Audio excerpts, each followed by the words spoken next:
There are people who feel most comfortable in a space that looks a little chaotic. Clothes on the chair, random objects on the table, a cup left somewhere from yesterday, a bit of clutter that never quite goes away.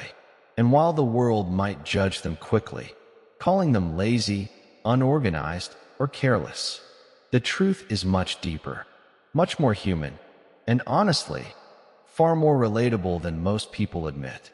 Today, let's talk about the psychology of people who feel strangely at home in a messy home, because sometimes mess isn't about dirt, it's about emotion. For many people, a messy home reflects a busy mind. When your thoughts are constantly moving, when your creativity never stops, when your brain jumps from one idea to another, your environment naturally becomes a little scattered. Clutter isn't a failure. It's a sign that your mind is alive. Some people with messy spaces are actually highly imaginative.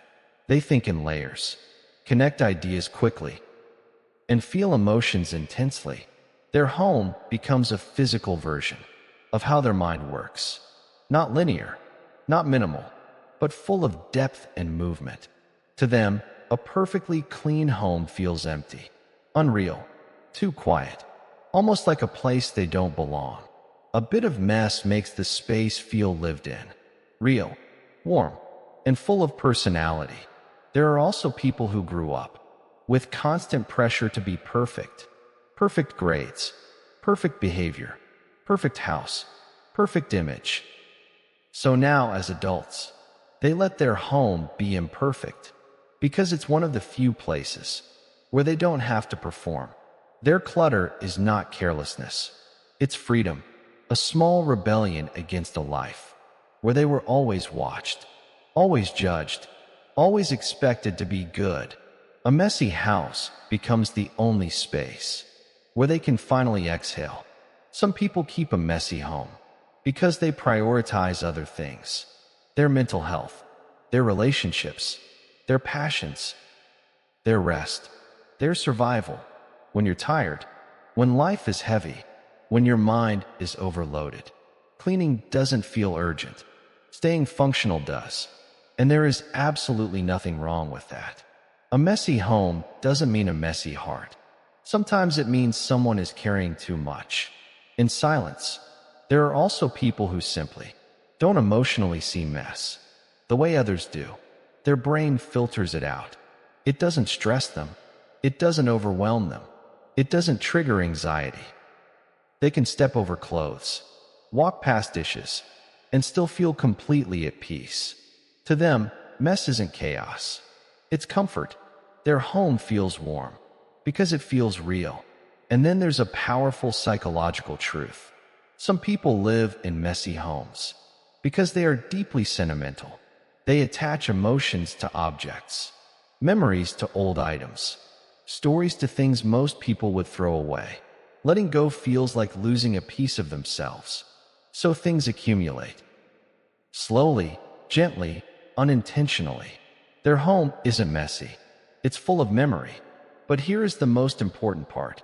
There is no right or wrong way to live. Some people thrive in minimalism. Others thrive in organized chaos. Some feel calm in order. Some feel alive in clutter. Human psychology isn't one size fits all. A messy home might mean a busy mind, a creative soul, an overwhelmed heart, a free spirit, a sentimental personality, or simply someone who chooses comfort over pressure. And none of these are flaws. They are human truths. What matters is not how your home looks to other people, but how it feels to you. If your space feels safe, warm, alive, and authentically yours, that's already enough. So if you're someone who doesn't always clean up, who leaves things where they fall, who lets the house breathe a little, and doesn't obsess over perfection, there's nothing wrong with you. You're not lazy. You're not messy for no reason. You're human. You're carrying things others don't see. You're choosing peace over pressure. You're living in a space that makes sense to you. Your home doesn't have to look perfect to be meaningful, and you don't have to explain it to anyone. Speech balloon, are you like this too? Do you feel more comfortable in a home that's a little messy, a little chaotic, a little real? If this resonates with you, I'd love to hear your thoughts in the comments. Your story might help someone else realize that a messy home doesn't mean a messy heart. It simply means you're human, and you deserve kindness, not judgment.